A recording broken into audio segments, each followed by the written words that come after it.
Welcome to iNews channel. Kurnool Prajapita Brahma Kumari ఈశ్వరీయ విశ్వవిద్యాలయం ఆధ్వర్యంలో జరుగుతున్న దురాగతాలు మరియు సమాజంలో మహిళలపై నేటికి అనేక దారుణాలు జరుగుతున్నాయి.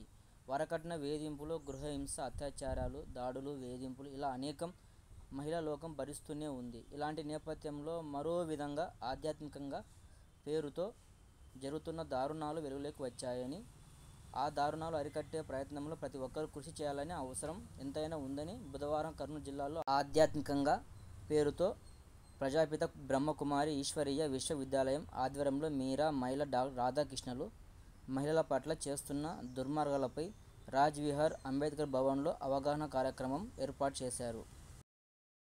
ఆ పనికే రిజిస్టర్ అయింది. యాక్చువల్గా ప్రజాపిత బ్రహ్మ ఈశ్వరీయ విశ్వవిద్యాలయం అంటే ఆధ్యాత్మిక జ్ఞానం ఇవన్నీ, మీరు అది తినొద్దు, ఇది తినొద్దు, తల్లి అపవిత్రురాలు.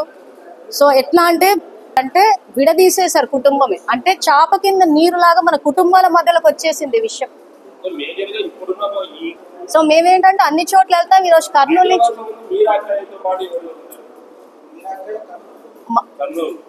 కర్నూలు నగర్ సైడ్ ఆ సెంటర్కి తనని వ్యక్తిగతంగా కూడా కలిసి మాట్లాడాను.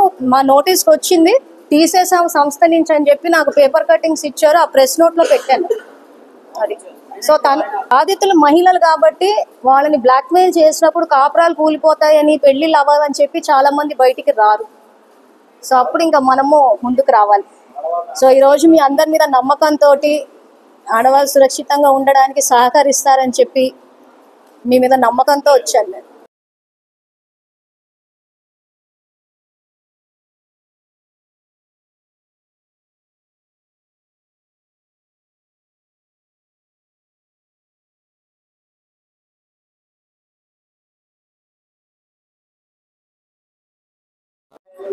ఓం నమః శివాయ. నా పేరు మంజుల. నేను నిరాకార శివ పరమాత్మ ఆధ్యాత్మిక విశ్వవిద్యాలయం వ్యవస్థాపకురాల్ని. సో ఆధ్యాత్మిక జ్ఞానమే కాకుండా ధర్మానికి విరుద్ధమైన పద్ధతులు ఏవైతే ఉన్నాయో, ముఖ్యంగా ఈ బ్రహ్మకుమారీస్ చేసే ఆహార నియమాలు అని చెప్పేసి కుటుంబ వ్యవస్థలో అంటరానితనాన్ని, ఆడపిల్లల్ని శివుడికిచ్చి పెళ్లి చేసి ఆ దేవదాసి వ్యవస్థ, ఇలాంటివి జరుగుతున్నాయి.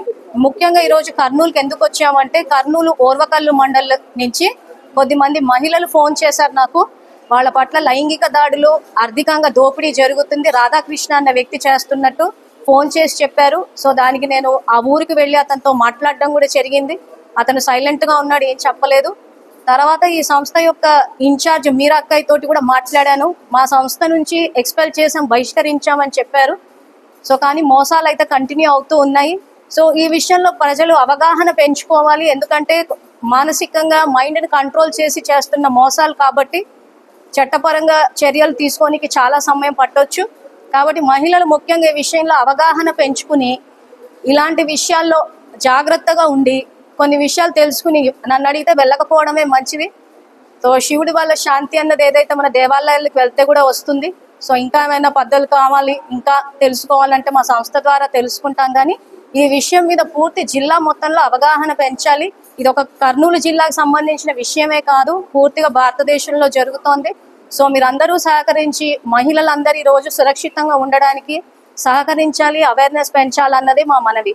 Thank you.